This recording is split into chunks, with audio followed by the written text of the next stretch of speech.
Greetings and salutations, and welcome to Vesperisms, the art of thinking for yourself. I'm your host, author-illustrator Vesper Stamper, and this is your weekly 15-minute recalibration of your artistic worldview. So grab your coffee and have a seat over there in my studio, and let's have a chat. This is episode 7, The Dream of Justice, an interview with storyteller Will Ford. For the past several episodes, we've been talking about artistic process. But since the killing of Ahmaud Arbery, Brianna Taylor, and George Floyd, I decided to press pause on that while I did a lot of listening and watching and reading. I felt it was important to practice what I preached in terms of process, to perceive and think before I would speak and act. So I've spent the last few weeks talking with some good friends and trying to understand this moment as well as I could. With such a multiplicity of factors and viewpoints, I haven't scratched the surface any more than anyone else, but I have begun to have some clarity. And one of the friends I've been speaking with is Will Ford III. Will and I connected through his wife, my friend de Havilland. And together, Will and de Havilland lead a movement called 818 The Sign. Will currently serves as the director of the Marketplace Leadership Major at Christ for the Nations Institute in Dallas, and he's an international speaker, teacher, and storyteller. He's become a dear friend, and we've been talking about actually doing a picture book together about his amazing story, which you'll hear in our conversation. Both during the coronavirus crisis and now during the protest movement, I think Will's perspective about what's going on in America ought to be at the forefront of the conversation. In this episode, Will and I talk about the nature of story and narrative, the power of dreams, and what artists had to offer at pivotal historic moments in the past, and what we have to offer at our own pivotal moment in this unusual year we call 2020. So here's my interview with Will Ford III. Enjoy. It's good to be with you this morning. It is early for you, isn't it? It is. Well, I'm so glad we could talk today. There's a lot going on in our country right now, and I'm taking a little bit of a pause from the series that I'm doing on the podcast. Because I thought that based on our conversations, I think that there's some stuff that the Vesperisms listeners could really benefit from hearing. So now you're a storyteller at heart. Yeah, for the most part I am. I didn't know that until my students told me. They said, Mr. Ford, you're a storyteller. So I guess I am. Yeah. And one of the stories that you tell is about your family's history. And it's, I think your story is stranger than fiction. I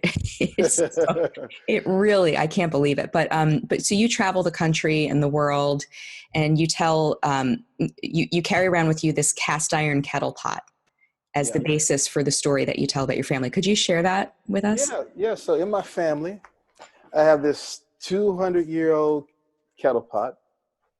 Oh, I say 200 years old. Colonial Williamsburg puts it at like 1834. So what's 30 or 40 years amongst friends, right? But it's about 200 years old. It's used by the slaves of my family. That's why it's been passed down.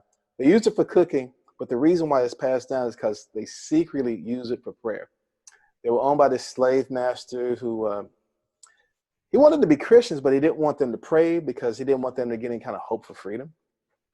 But these folks, they prayed anyway, even though he would beat them if he caught them. So what they would do is they'd go into a barn late at night to make sure their prayer meeting wasn't seen, but to make sure it wasn't heard, they used that pot as an acoustic means. So how'd they do that? Well, they would take the pot and they would invert it. They would turn it upside down, and they would take 3 or 4 rocks and prop it up off the ground so it'd be lifted off the ground by the inch or two.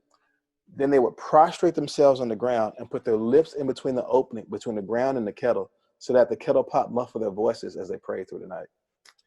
And the story they passed down with the pot is that they didn't think they would see freedom at their time, so they prayed for the freedom of their children and the next generation. So one day freedom comes as this young teenage girl decides to keep that pot and that story in our family. Why? Because she's probably thinking about all those who are dead and gone, who risked their lives to pray for her. She's probably thinking about all those who are too old to enjoy the freedom she's about to embrace. So she keeps that pot and that story in our family. So she passed the pot and the story down to Harriet Lockett. Harriet Lockett passed it on to Nora Lockett. Nora Lockett passed it on to her son, William Ford Sr., who then passed it on to William Ford Jr., who then gave it to me, William Ford III. So I've been taking it around the country because there's this amazing scripture that talks about prayer bowls. Prayer bowls in heaven, they actually catch prayers. It says in Revelation 5 and 8 that our prayers get turned into incense. To think that our prayers are something that releases this amazing aroma is pretty powerful. You think about it, but it's a pleasing aroma to God, and that's what Revelation 8:5-8 talks about. So anyway, all that to say, I take this kettle pot around that caught prayers to remind people there's a bowl in heaven that catches our prayers.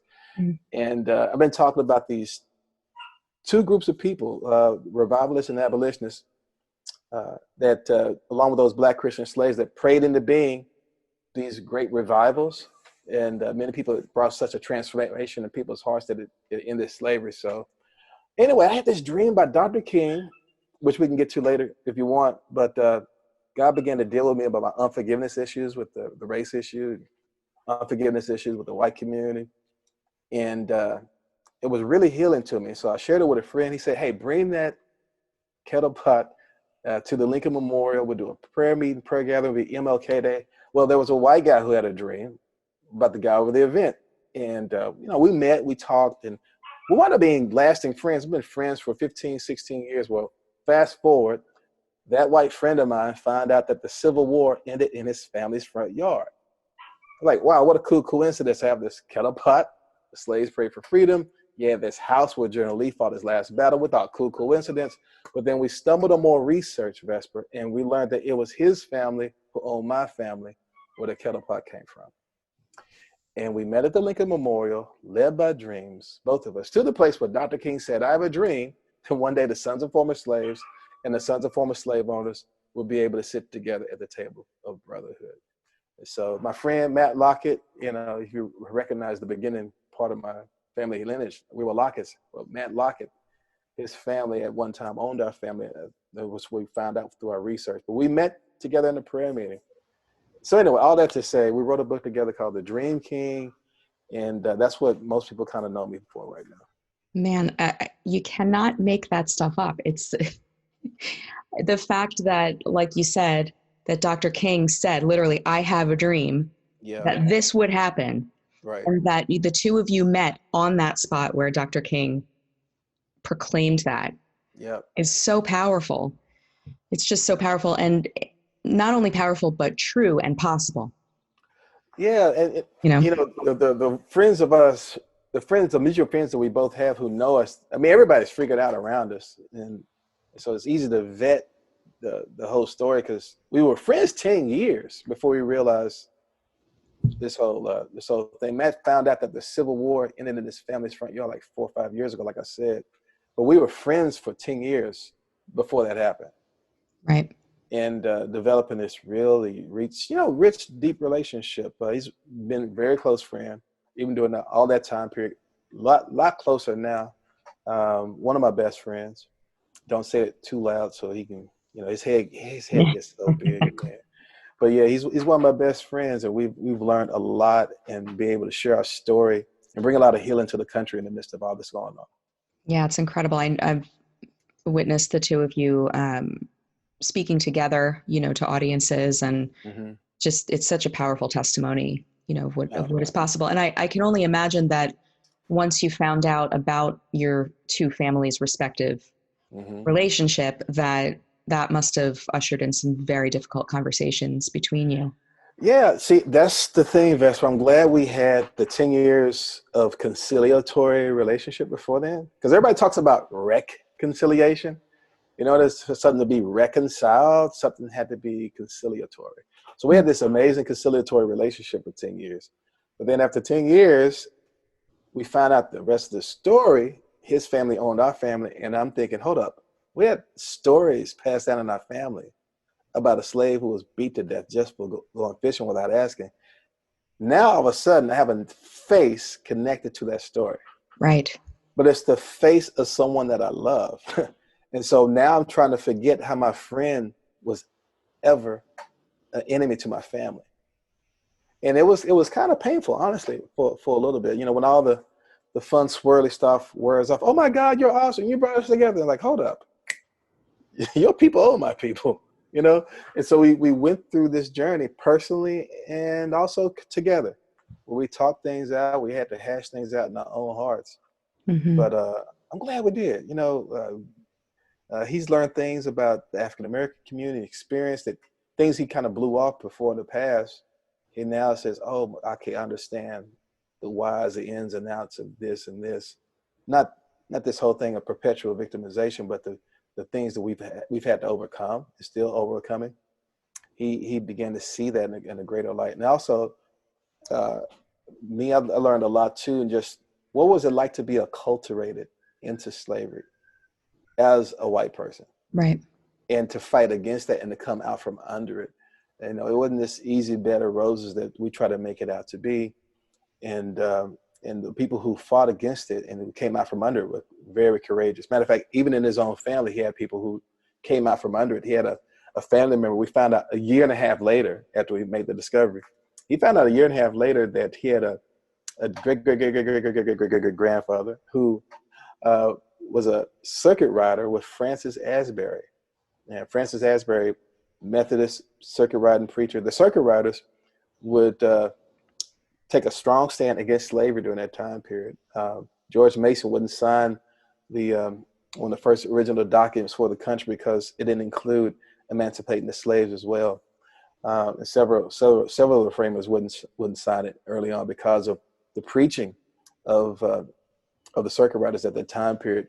The circuit riders carried two things in their satchel. They carried a Bible and a manumission form. The manumission form was so that if they preached the gospel and there was a slave owner there, they would slide it over there to them. They said, "Listen, it was for freedom that Christ set us all free.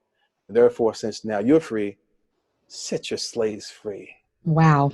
And they would sign that document legally and set their slaves free. We know that's what happened because everywhere the circuit riders went, the free slave population grew exponentially. And so it's just fascinating thing. So yeah, he had slave owners in his family, but he also had this Daniel Lockett in his family, who was a circuit rider. And so we talk about these things called generational, just patterns that are passed down of curses, or alcoholic after alcoholic, in a family. That becomes like a storyline for a family sometimes, right? Right. But then you also have other patterns that are passed down of just like blessing and just prosperity or just benevolence coming from one family, and that becomes like the storyline for that family. And I think what we forget is that we have both storylines going on in our family sometimes. And all we have to do is make a choice. And that's what I think God is saying to America right now, Vesper, is this: what storyline do we want to be a part of? Right. The Yeah. healing or the hurt, the Right. blessing or the curse? Which one? What storyline are we going to be a part of right now? And right now, that aspect of choice doesn't seem to be put forward as much as that it's just a fait accompli. It's like there's nothing you can do about it. It's irreversible. It's irreconcilable. Right. And when you have something that's irreconcilable, you divorce. I mean, and Yes. that's not where we want to go, I don't think. But your analogy of the two choices there reminds me of, the Jewish view of human nature is that we both are made in the image of God, but that we also are fallen. Those two things are both inside of us and both like warring against each other all the time. It's not that human beings are it's not total depravity, and it's not like Rousseauian blank slate, everybody's innocent either. It's these two things always warring in conflict, and it matters which one you feed. Right. But you have a choice of which one you feed. Right. Right. That is so good. And so we get to choose which storyline, which it's everybody's favorite word right now, narrative. Yeah. We get to choose the narrative of our lives, but we can start in the starting blocks of somebody else, in our family or even in history. I think Dr. King had unfinished business, and actually his "I Have a Dream" speech, there are historians who suggest that the phrase "I have a dream," it was actually birthed in a different place. It was birthed in a prayer meeting. Dr. King went to a prayer meeting, I think it was in Georgia, and there was a church that had been burned down by the Ku Klux Klan. So in the middle of those ashes, Dr. King went to go pray with some students from the Student Nonviolent Coalition. And one of those praying young people was a lady named Prathia Hall. Prathia Hall. I love her name, Prathia. Yeah, I know, right? I never heard another name like that, Beautiful. Prathia. But her daddy was a powerful Black Baptist preacher, and she became a woman preacher herself, which was really kind of unusual at the time period. And that her daddy named after prayer, and she could pray the house down from what all the accounts that I read. So she's standing in the middle of that rubble. This church had been burned down by hatred and bigotry. Dr. King is there, and all of a sudden, little Prathia Hall starts saying, "I have a dream," and she gets into this rhythmic cadence. And the reports are that Dr. King came to her later on and said, "Hey, young lady, can I use that phrase?" You don't mind me using that? Like, "No, sir, not at all." And he incorporated that phrase in his prayer meetings. He would use it in his prayer meetings for about a year. And then when he was in Detroit, a month before the March on Washington in 1963, he begins to, he gets into his speech, and at the end, he goes into this thing of, "I have a dream." All these things, he just starts rattling them off. And Mahalia Jackson was there when he was sharing that. Well, his speechwriters did not want him to put the "I have a dream" portion in his speech. So in his written speech, you don't see it there, because his speechwriter says, "No, this is about, the blank check that we're coming to cash with America, the whatever." Oh, sorry, note, yeah. Yeah. And so it said, "Well, let's just leave all that 'I have a dream' stuff out. Let's not put that in because it'll take us off." So he didn't have it in there. So are you telling me that in the original, like that whole portion of that was ad-libbed? That was ad-lib from his prayer life over a year, and said for the first time finally in Detroit. Mahalia Jackson was there in Oh, in Detroit. Detroit. Mm-hmm. So when he finishes with the written portion of his speech at the Mall of Washington, Right. Mahalia Jackson, you can hear it sometimes, you turn the volume up real loud. Mahalia Jackson leans over and says, "Martin, tell him about the dream." No way. Then he kicks in, "I have a dream." Oh, goodness. Yeah. Oh, I've listened to that speech, Mm-hmm. dozens, and I hope now I'm gonna have to go back and Yeah. listen with So the volume way up. So he comes out of the starting blocks of a prayer meeting from a young girl in a church that's burned down, and it winds up connecting him to the unfinished business of Prathia Hall. I get connected to that unfinished business, right? Matt Lockett gets connected to it in a sense. What I'm saying is, we get start off in the starting blocks generationally of a narrative that's going to bring healing, and that's what our hope is right now. Right. So those two narratives, I mean, I've heard it kind of contrasted between the approach of Dr. King and the approach of Malcolm X. Right. Yeah.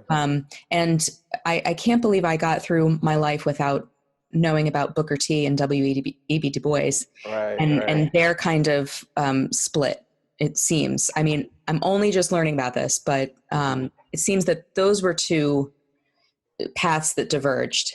Yeah. And yeah. Booker T. Washington started Tuskegee Institute, and believed that we should pull ourselves up by our own bootstraps, and we need to learn trades. We need to learn how to work with our hands. And that was great. That's great. That's right. But yeah, W.B. Du Bois, who believed that you had to have this talented tenth, and that the most intelligent were meant to be the spokesmen for those who weren't as intelligent, weren't as eloquent. And I think there's something to that can, really be, you can merge those things together.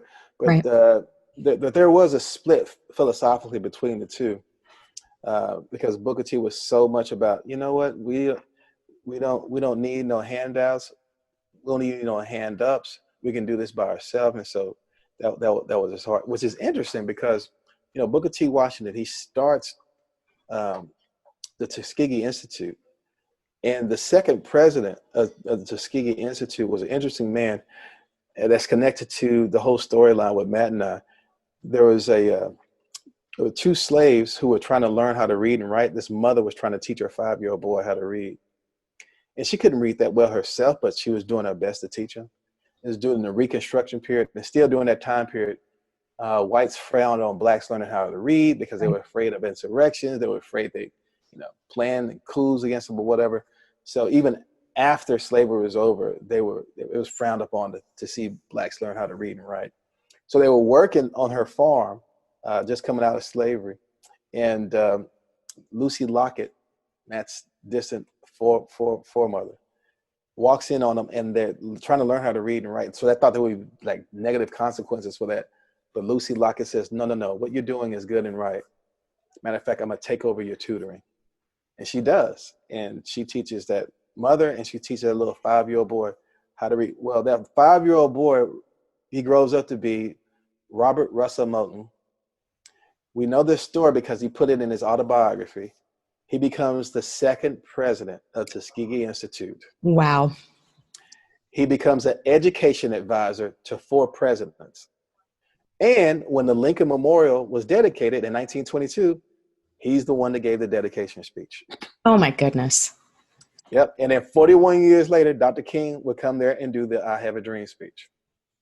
And then 41 years later, Matt Lockett and I would meet in those steps where Dr. King said, I have a dream that one day the sons of former slaves and the sons of former slave owners will be able to sit together at the table of brotherhood. So That's just unbelievable. And like you're saying, I mean, there's one strain of Matt's family that was feeding the wrong, right. but then this other strain that was feeding the right, and that's even possible is just incredible. It's so encouraging, and I mean, Matt's family also invented the Confederate flag. I mean, there's so the whole story is crazy. Yeah, everybody should definitely get your book, because a lot of these stories are in the book and more. And so, little plug, everybody, the book is right behind you on your bookshelf, I see. Shameless plug, right? Yeah. I have mine on my bookshelf too, but everybody should get your book. It's just incredible. And I read it to my family at bedtime, and we just, one thing after the other, we were just like mind blown completely. I mean, the power of our own stories, like you're saying, there's a narrative in the country as a whole, right? Yes. Yes. And go ahead. I'm sorry. Or I was going to say, or competing narratives, let's say, and as my pastor said the other day, the message is scrambled, and it's really hard. It's very confusing, and we're all trying to figure out, like, what is the storyline that we're supposed to be following right now. We're kind of looking for one single thread that runs through it, and it's really hard to find. Maybe that doesn't even exist or whatever, but the power of not just a collective story, as important as that is, but the power of these individual stories, and to not, I mean, I think, for us as artists, like, to not second guess how important your personal story is. Yes. And who that's going to touch, Yeah, that's just so powerful. It's interesting, Robert. I'm not distracted, but I'm pulling up Robert Moulton's speech from when he spoke at the Lincoln Memorial. Right. And he talks in this speech about the scarlet thread, and he talked about the hand of Providence and how Providence moves in our lives. And he says that it was the hand of Providence that brought us all to this nation. And he said that this beautiful tapestry called freedom was woven into America. But then he says that there's this scarlet thread of racism that came in through slavery. And he says that he talks about how God is still trying to pull that fabric out, and even though it's woven into the fabric of the country.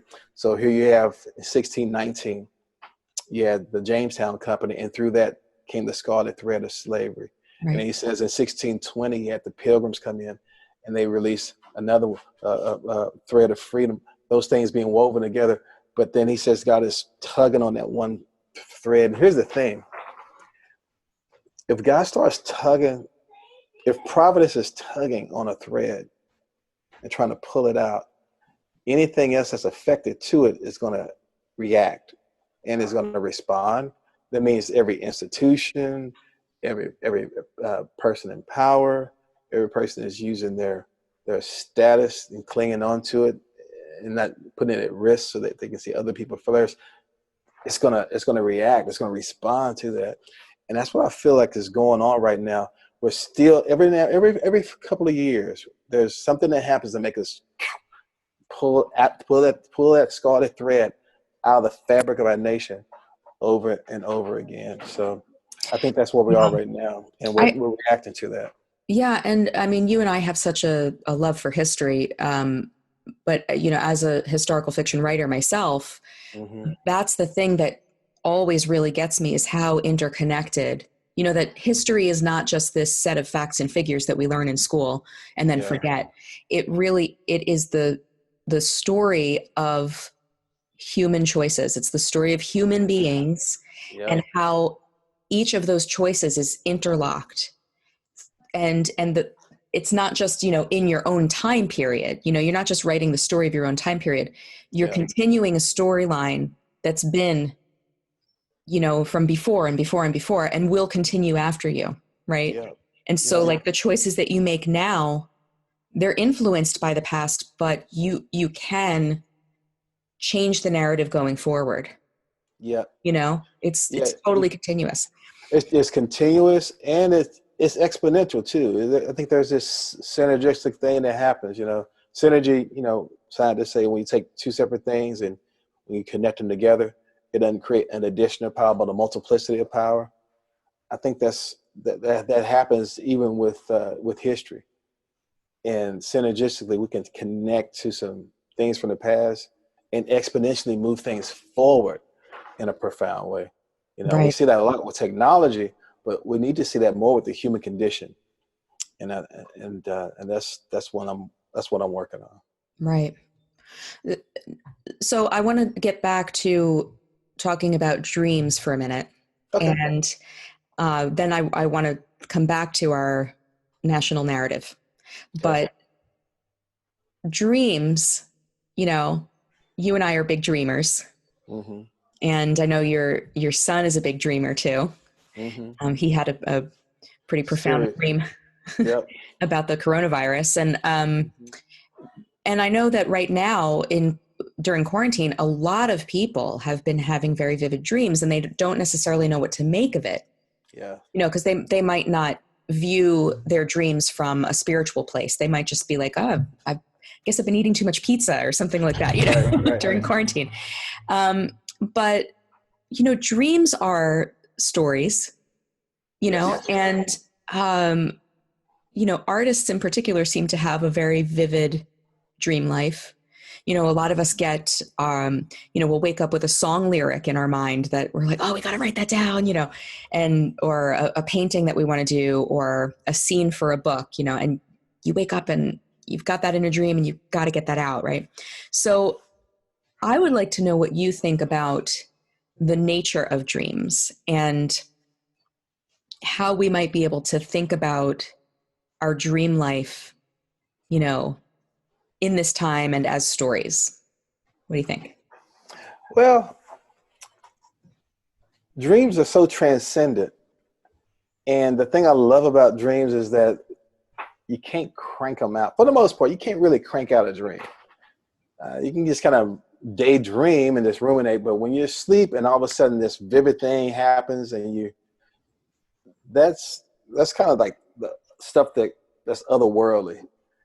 And they arrest the affections, you know, they subpoena your consciousness and they really um, augment the way that you see life. Right. And remove a lot of the parameters. Of course, you have the junk dreams that, it's Sure. the stuff from, you just saw something the other night or whatever, or a bad commercial or whatever.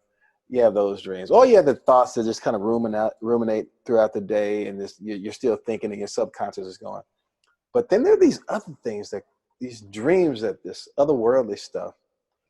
And for creators, I say you just pay attention to those. Whether you're an artist or whether you're an entrepreneur. Matter of fact, Madam C.J. Walker, who was a slave. She was born in slavery and was a sharecropper for many years. Was married uh, and divorced, gone through a horrible relationship where a man used to beat her.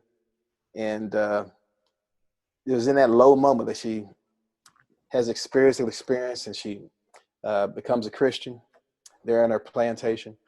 And then after she becomes a Christian, her hair starts falling out. Whoa. I mean, and she's like, oh, what do I do?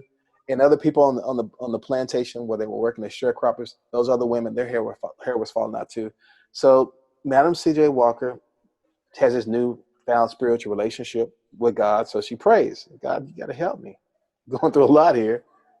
And she has a dream. She has a dream about roots and berries back in Africa, that if she mixed them together with some of the products that she had, it would make her hair grow. So she ordered off of this stuff, waits a while for it to come in. It comes in, and she mixes together. She puts it on her hair. Her hair starts growing back faster than it was falling out. Come on.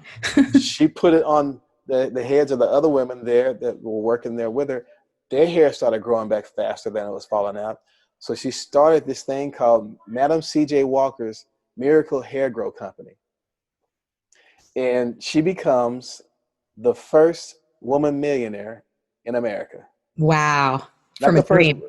not the first Black woman. She's the first ever woman millionaire, according to the Guinness Book of World Records, because of a dream.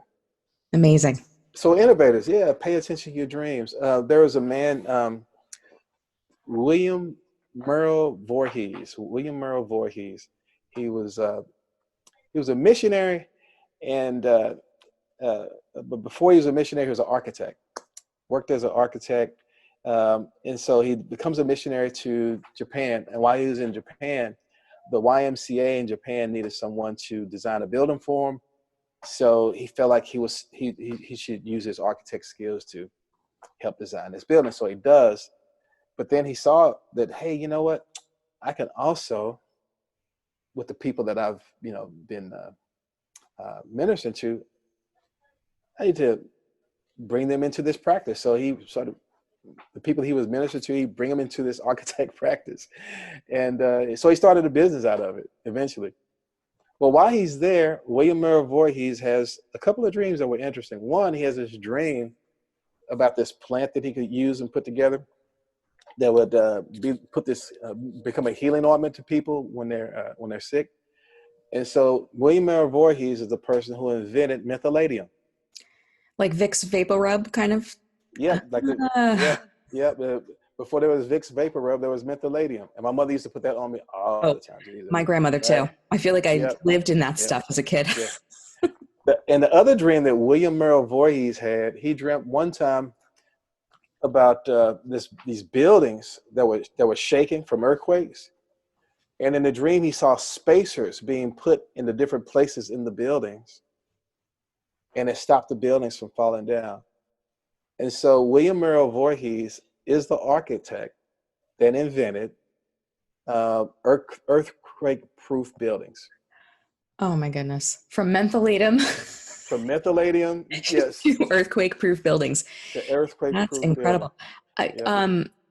I remember in fifth grade visiting the lab of Thomas Edison in New Jersey, and he had like a little bed in his laboratory, and he would take cat naps. And what I learned was that he would go to sleep holding ball bearings in his hands, so that the minute that he would fall asleep, he would drop the ball bearings and it would wake him up. And just in that moment between sleep and wake, that's where he got a lot of his ideas from.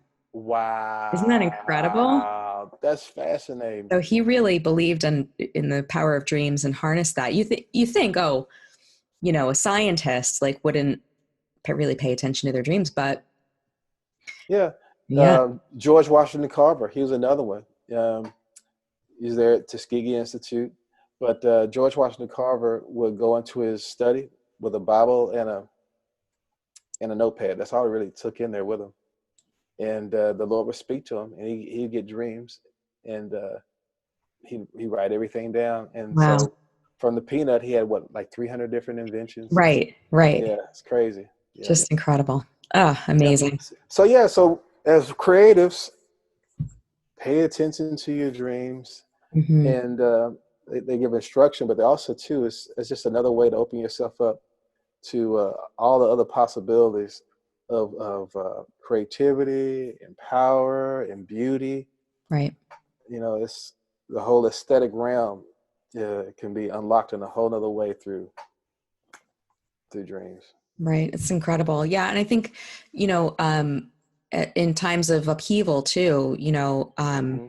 I think something that I notice that I have noticed during quarantine and then during the protest movement right now is that I sort of don't trust that my art is going to, have make any contribution, Right. Yeah. Yeah. like it feels indulgent or something like that. But I think, in hearing these stories, I'm realizing no, like it's actually in dreams that we have the power, or that we receive the power and the revelation to solve problems, and Exactly. problems that we could never brainstorm Hmm. just sitting at our desks and taking notes or whatever. It like unlocks a different part of our awareness. Yeah, that for me too. The matter of fact, my whole story, my friend Matt Lockett, it was unlocked through a dream. I dreamt I was on my way to Dr. King's old church to speak, but I had to pick up Dr. King to get there. And so in the dream, I go by this house, and Dr. King, he comes out of this house. It's a dream, so he's alive, right? Yeah. but Yeah. but in the dream, he has this huge white duffel bag with black handles on it, and he starts throwing all this dark garbage out of that duffel bag, and he comes to get into this vehicle with us.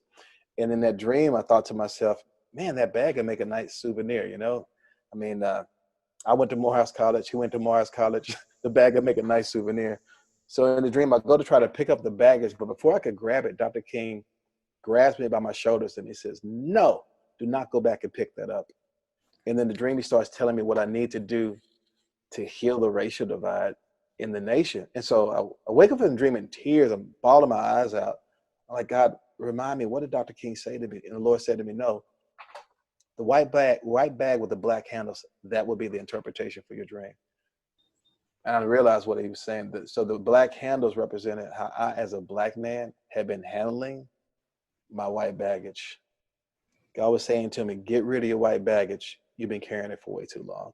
And Wow. so I knew what he was talking about because I had gone through three significant things. One, when I was 13 years old, I was chased along with three friends. We were chased by a carload full of white guys who called us the N word in Texas. And they said they're going to shoot and kill us. They chased us for like 2 hours. They were Oh, probably joyriding, but we were terrified, you know. I remember later on, 19 years old, a officer falsely accused me of shoplifting, and we couldn't find anything. He tried to provoke me to fight him. I remember another time in my 30s to get my first house in the suburbs, and the same police officer for the first 3 months would just follow me for just driving while black every week, and would pull me over. So I know what that feels like, but you know what I did, Vesper, for every person in that area? I put those narratives, I put those storylines on everybody, every police officer, every white person. And before they could ever have one conversation with me, I put those bad experiences on everybody. right. And so there's this interesting word for accuser. It's a Greek word called kategoros, and it's where we get the word category. And it's where they call it the devil, the accuser of the brethren. And it's the word categorized. And Wow. that's what we do. We categorize each other. I realized from this dream that's what I'd done. I categorized or stereotyped other people in the same way I've been stereotyped. And I put those three narratives or those storylines in front of everybody like a veil. And I saw everybody through that filter. And what I felt like was being communicated to me was I need to get rid of my baggage. I need to get rid of my resentment. I really needed to get rid of my bitterness. I need to get rid of my resentment, my unforgiveness, get rid of my white baggage so I could get into another vehicle that could bring revival and justice for everybody. So it was after I had that dream and I had that level of forgiveness. I had this book with me. I actually went to Dr. King's church the next day, the old one that was in the dream, Dexter Avenue Baptist Church. and I went to his old pulpit where he used to preach. And I had this big, thick book called A Testament of Hope. It falls open to the I Have a Dream speech. And so I started reading that book like a prayer, reading that not book, but reading that speech like a prayer. And I get to the part where he says, I have a dream that one day the sons of former slaves, sons of former slave owners, sit together at the table of brotherhood. And for the first time, I prayed and forgave the family that owned our family. Before you had even met Matt. Yep. And then months later, Matt and I meet for the first time, not knowing that our family lines were connected, our storylines were connected. So that's what I'm saying is like dreams are transcendent, and if we'll pay attention to them, and they can unlock our purpose, they can unlock our destiny. And that's what's happened to me. That dream from 2004 has changed my life. But I had to do what the dream was asking me to do. I had to get rid of my baggage. Right. Mm-hmm. Oh my goodness. I think we need to like sit with that for a while. There's so much to what you just said too about the the categoros, Mm-hmm. and how much we put on each other. Yep. Oh yeah. From the bad narratives. Right. Yep. Just put it on everybody. This is the way you are. This is who you are. You haven't said a word yet, but we put it on each other. Yeah, we do it to each other. I mean, I recall very recently, I don't know if you saw this, but on CNN, Van Jones Mm-hmm. said that white people have a mind virus. All white people have a mind virus called racism that can be activated at any time. Mm. And I thought, that is a recipe. That is not what we want to, that's not where we want to go. No. That mindset. And that's exactly what you're saying. That Mm-hmm. just, I may not know you. I may not have ever said a word to you, but I'm going to make up my mind about everything you are.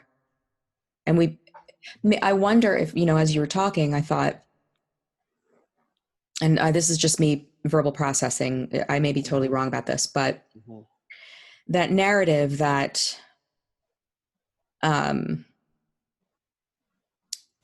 white people are racist. Yeah. At their core, they can't help it. It will always be there. Maybe instead of the word racist, which is so loaded and so overused right now, maybe we could use category, because category is something that we all do. So Right. instead of debating whether there's such a thing as reverse racism or blah, blah, blah, it's not helpful. We do know that we all put each other in categories. Yep. We stereotype each other. Yeah. And now all stereotypes bad in that sense. Categories aren't necessarily bad. It's just when we Right. keep people in that category, and then we don't start off from a positive category. Mm-hmm. Before we put people into a different category of people we want to disassociate from and not connect with. Mm-hmm. That's the issue. And so how that filter that we see people through, mm-hmm. It has to be one that's hopeful. It has to be one that's redemptive. It has to be one that assumes the best, right, for each other, and hopes for the best from each other. And when we can start to live and see each other that way, mm-hmm. we can be part of the right storyline. Yeah, absolutely. And I think that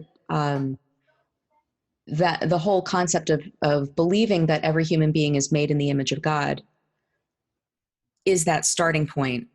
Yep. that does assume the best, that does assume, mm-hmm. The dignity and assumes the best. Yeah, exactly. Yeah. And I think, I'm familiar with your story about the police officer assuming that you were shoplifting, and that I wanted to ask you about that. Sure. In the last, we could talk for 2 hours, and we have talked for a long time about these things, but could you relate that story? Because I think that it actually has something to say to artists, and here's why. Mm-hmm. One of the things I talk about here on the podcast is I've been talking about the artistic process, mm-hmm. and that, part of what we're trying to do on the podcast here is to get out of the political narrative that we're so forced into. We're like crammed into that political narrative. Like that's the only way to see the world is through these political lenses, right? And so I found myself bewildered over the past few years, like, yeah, but I don't see the world that way. Like I would have to change my fundamental, like my brain in order to see the world that way. I think I'm an artist. I think like an artist, And so I've been trying to acquaint people who might not consider themselves artists or reacquaint artists with this concept of artistic process, right? And what I've been noticing is that since social media came on the scene, because I got my start like you, way before social media, but that we've become disconnected from process. Like there's this pressure to post right away, and the idea that it would take months or even years to create work, it flies in the face of that like immediate reaction that we're looking for when we post things, right? Yep. So I think it's really important for artists in this moment to slow way down, not feel the pressure to make a statement right away until they really understand what's going on, and to think incredibly carefully before they snap to action, right?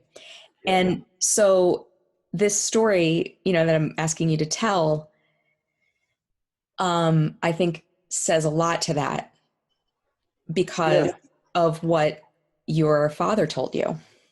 Yeah, and that goes back even to process preparation for you in that moment. Yes. So it starts off with me being 6 years old and my dad getting me a Social Security card. Yeah, because I worked for my dad at Ford Universal Carpet Company, and they had a carpet and tile company, and he instilled in all of us the value of work, good work ethic. And so 6 years old, I'm in that shop, I'm cleaning up or whatever. Probably messed up more than I cleaned up, but Sure. he paid me to work, and he got me a Social Security card, and here's the thing, he made me memorize my Social Security number. 10 years go by. I'm 16 years old. I get my driver's license. He made me memorize my driver's license number. I said, okay, what is your obsession with numbers? Why you make me memorize these numbers? He said, well, here's the deal. Sometimes you're going to have a police officer come to you. He said, I have friends who are police officers, and they'll tell you that there are some people there who hide their insecurities behind a badge. And what they'll do sometimes is they'll take your information from you, and if you don't have it memorized, they can just take it into the office on suspicion. And then he said, oh yeah, and don't take the bait. It's like, don't take the bait, what do you mean? He said, sometimes they will try to provoke you into a fight or something like that, or say things to make you react. If you react, it's just an excuse for them to do horrible things to you. He said, your job is to come home. So you say, yes, sir, no, sir. If you need to look and see a badge number or something, do that, deal with it later. But your job is to get home. Don't take the bait. So what I just had with everybody, if you're not aware of it, I just had to talk. That was what my dad did. He had to talk with me about how to respond to police officers. So that's what I just shared with y'all. So what happens? I'm 19 years old. It's 3 years later. I'm playing junior college basketball in the city. And my teammates were walking through a grocery store, and there's this person following us. I didn't think nothing of it, but my teammate was like, that's a plainclothes cop. He follows me every time I come in here. It's like, really? So we're all African-American. We're going through the store. White police officer. And sure enough, he was a police officer. And we get to the checkout line, and my teammate just begins to embarrass me. He begins to just shout at the top of his lungs while he's in the checkout line.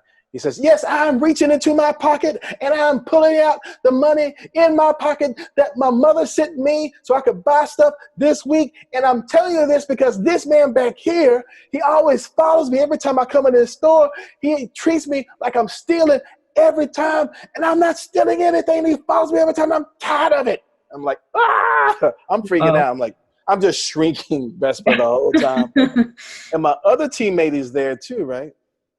And then, the officer follows us out. He said, you know what? He shows us his badge. He said, hey, I am am an officer, but that what you did back there was totally uncalled for. First, the officer was cool and calm, but my teammate is cussing him out.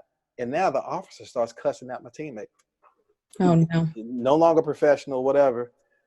Doesn't try to de-escalate the situation. And in the middle of these two arguing and cussing at each other, my other teammate leans over to me and says, "Hey, Floyd, whatever goes down, you got to be down for whatever." So Oh, I'm no. like, oh my God, it's this recipe for disaster. And then all of a sudden, the police officer looks at all three of us one-on-one individually, and he says, "So what you gonna do about it, boy?" And he says it to all, and then when he says it to me, all of a sudden I heard my dad say, "Don't take the bait." I said, "Come on, y'all, let's go. Come on, y'all, let's go. Come on, y'all, let's go." I just used the broken record technique. Come on, y'all, let's go. Come on. And we all left. We walked home. We cried all the way home. Don't take the bait. And that's what is going on right now. Everybody's taking the bait. You know, Zimmerman and Trayvon Martin took the bait. Mm-hmm.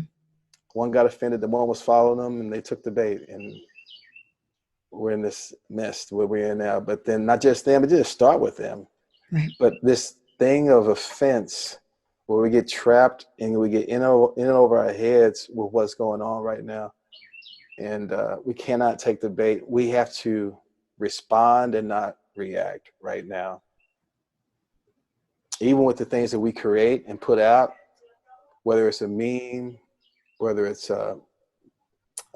poetry, art, or whatever, you know, some things are for us to process, but then some things are for others so that we can all be part of the healing process.